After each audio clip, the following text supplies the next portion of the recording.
Bagong. Nggih, saestu lah witekno wis lara 3 dina blas ra ana wong nileki. Mula nggih kula umumke. Ora jane kowe lara apa?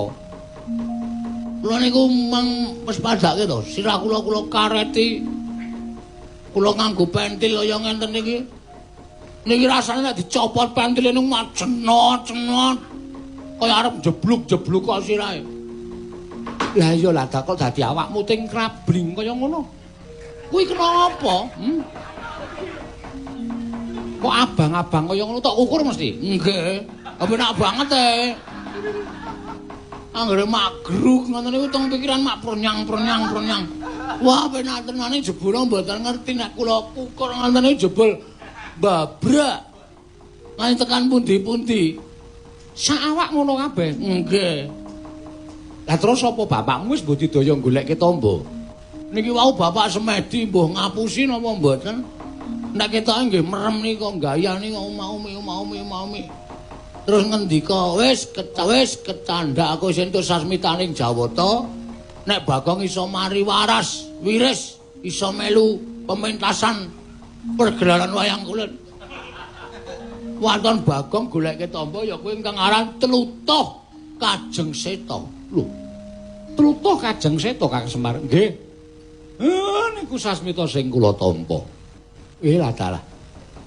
Lah banjur sasmita mau apa pancen iso ngandhaki yen Tlutuh Kajeng Seta mau mapane ning endi?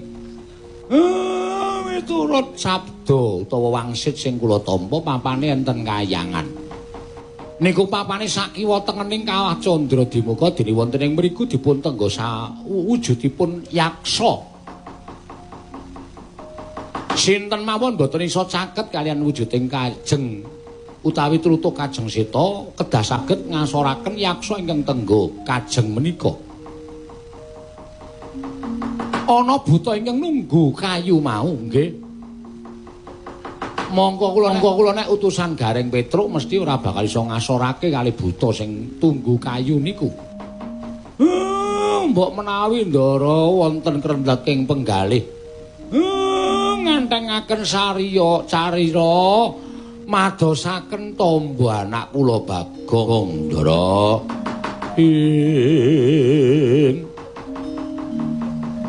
Bremara remangus wamya ngambrang kati karunaning kaswase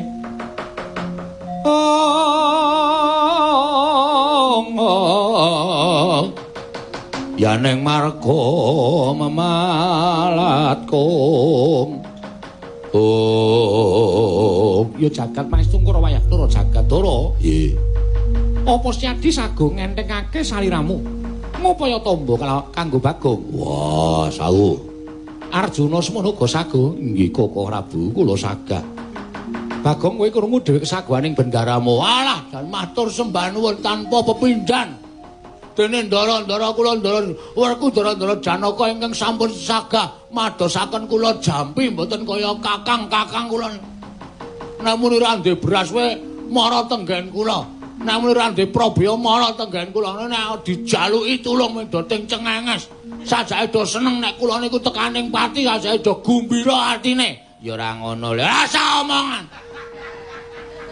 Amut ndasmu. Awong cangkeme we lara ngono kok kanggo ngemut. Nameng ndase gareng wis cukup. Wis mangsane ora sapenake dhewe ora. Matur nuwun karo ndara-ndaramu. Matur sembah sewu nuwun nggih sinuwun. Ya Bagong ora dadi ngopo. Kula entosi sampeyan teng griya kula niki nek pancen ajeng madoske tombo kula ampun lali lho. Tlutuh Kajeng Seta. Ampun diwalik Seta Kajeng Tlutuh. Mangke ndak ora ketemu Tlutuh Kajeng Seta. Iya, Werkudara eling-elingen. Ya. Tlutuh Seta Kajeng. Lah aku wale. Tlutuh Kajeng Seta. Ya, Tlutuh Kajeng Seta. Ndara Janaka ampun kesupen nggih. Nek sampeyan iso ngasorake buta sing lekandha bapak tunggu kayu niku sampeyan iso nggawa Tlutuh niku kula saged waluya nirmala Temajati, Jati Temamulya. Dina iki aku njaluk pamit Semar, njaluk pangestu. Ngatos-atos Kakang Semar, aku njaluk pangestu. Ngatos-atos Kakang Semar, aku tak jampangi lakune adikku sakloro. Nah, kula pasrahke bab katentreman tuwin kesarasaning Bagong nggih, Ndara.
Ngandalke kowe ora rampung, Pak, ora arep mari aku. Aku begitu Ndara Werkudara Janaka saguh goleki Tlutuh Kajeng Seta mau.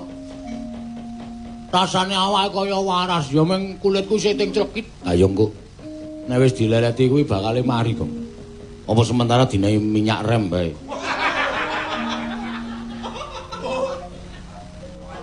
Kowe kok saya atos ta, Tru? Hah? Apa ana awak lara kok dilolesi minyak rem? Jara mbiyen nek dinae minyak rem ki malah mari. Kuwi rak tuta, tatu. Kuwi rak tatu. Ha. Ngono lho. Nek tatu iso mari.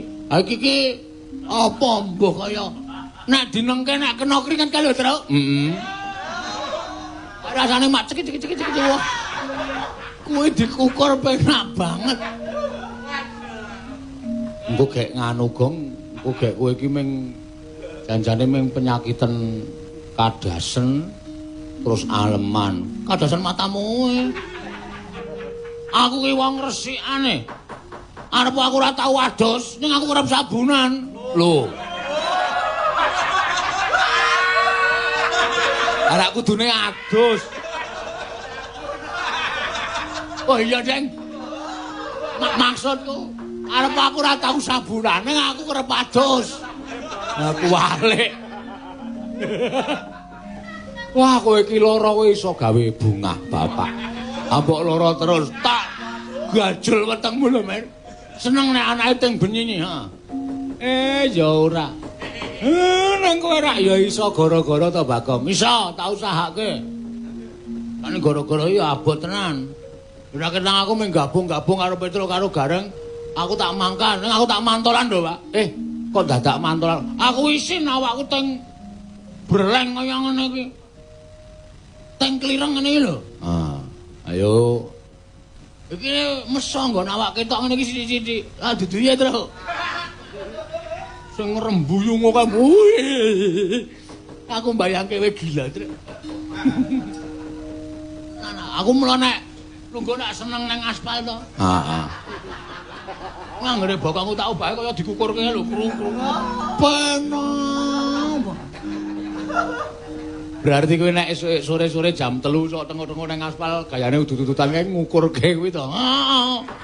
Kena anget iki mak cekik-cekik wah. Asli, nek ora percaya takono Kiswan sing tau.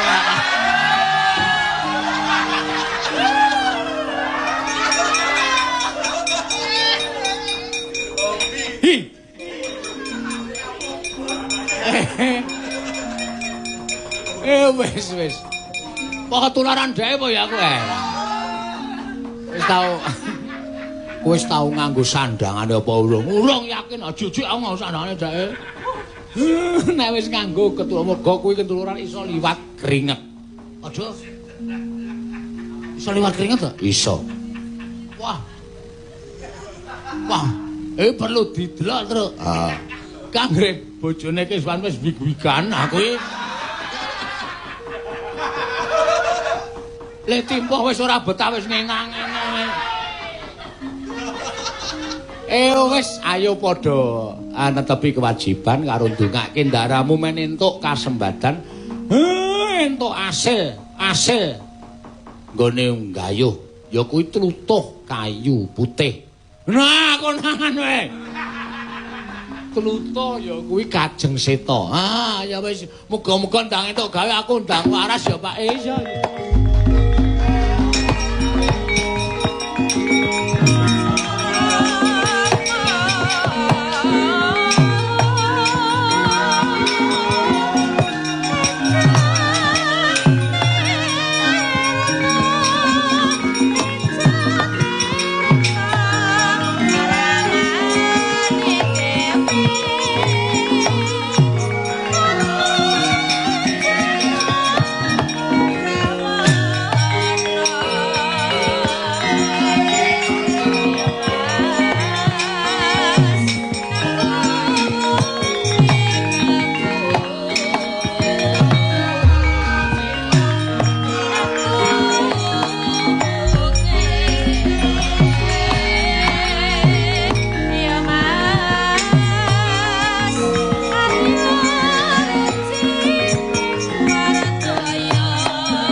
Lakune angin gugur anggra ning arga kura kurnita kakiri horeg bumi prakembita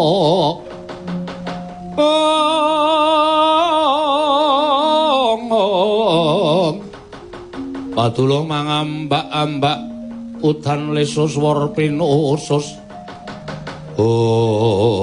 Tara Arjuna luntun maring Adawu. Ora ana ilange kowe mbebantu karo Si Bagong lan Panakawan. Jernyatane Panakawan kuwi wis gedhe, lelabuhe tumraping para Pandhawa.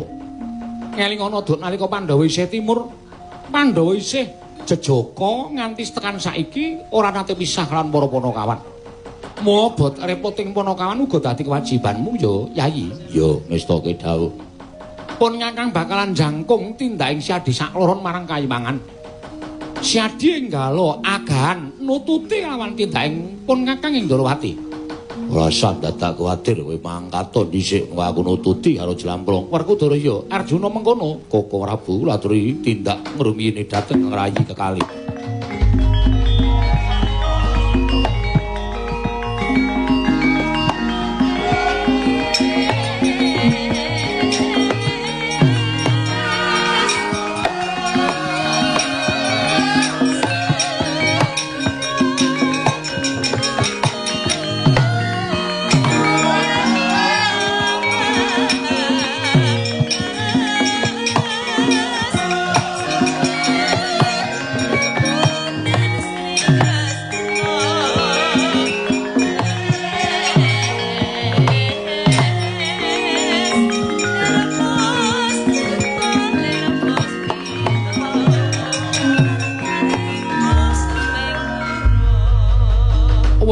Den weling dening Kang Raka ing Ndarawati nenggih Sang Mata Prabu Sri Bathara Kresna bilih sampun ngantos sak mangke tinilar daneng Raka ing Ndarawati sigra matek aji Bandung Bandawasa wungkal bener pengantep-antep Sang Werkudara ing cipta daya-daya prapteng Kayiwangan Suralaya suku kiwa den balangake kebat kaya kilat kesit pindha tatit lampahing Sang Bratasena wau.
pripun kabare Ndara?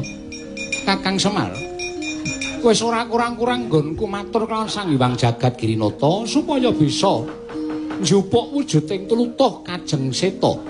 Parandene jebul ngendikaning Sang Hyang Jagat Girinata, tlutuh Kajeng Seta kuwi pancen ana sing wis ndarbeni lan wis digawe sawijining ya kuwi pewujudan tetamba ingkang bisa nambani sapa wae ingkang nandhang lara. Wujuding tlutuh Kajeng Seta mau lamun to dibasake wantah, wujude ya kuwi lenga kayu putih Kakang. Walah, Bagong pun entuk niku pun entuk.